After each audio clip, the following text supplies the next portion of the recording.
people that know anything know there's an issue in private credit. They think that's the issue. Jerome Powell thinks that it's going to be isolated. It's not systemic.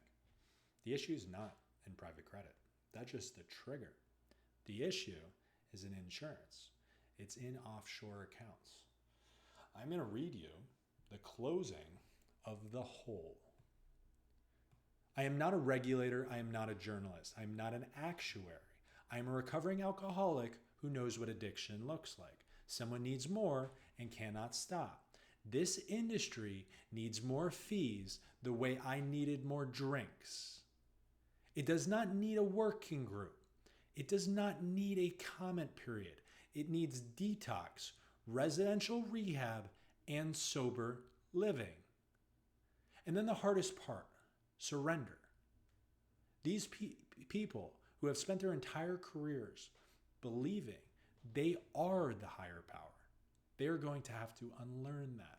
Sometimes you must be confronted with reality.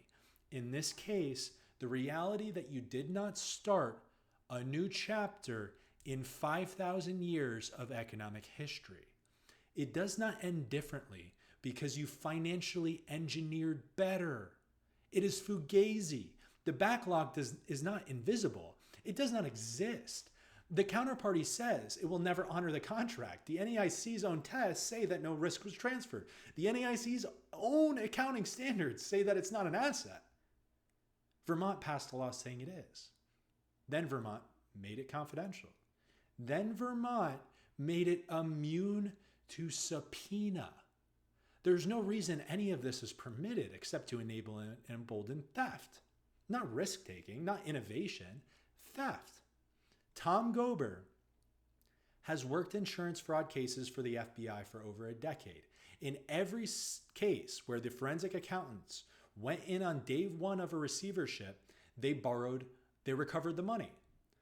Not from the insurer was broke, from PricewaterhouseCoopers, from Milliman, from the outside actuarial and accounting firms that signed off on balance sheets. They knew were hollow. They paid in a hurry. They did not fight because the discovery process would have shown they knew.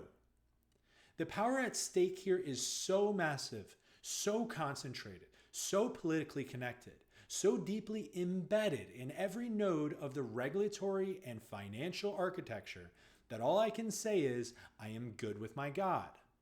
I do not need to be good with Mark Rowan at Apollo. I do not need to be good with John Gray at Blackstone. I do not need to be friends with anybody at any country club.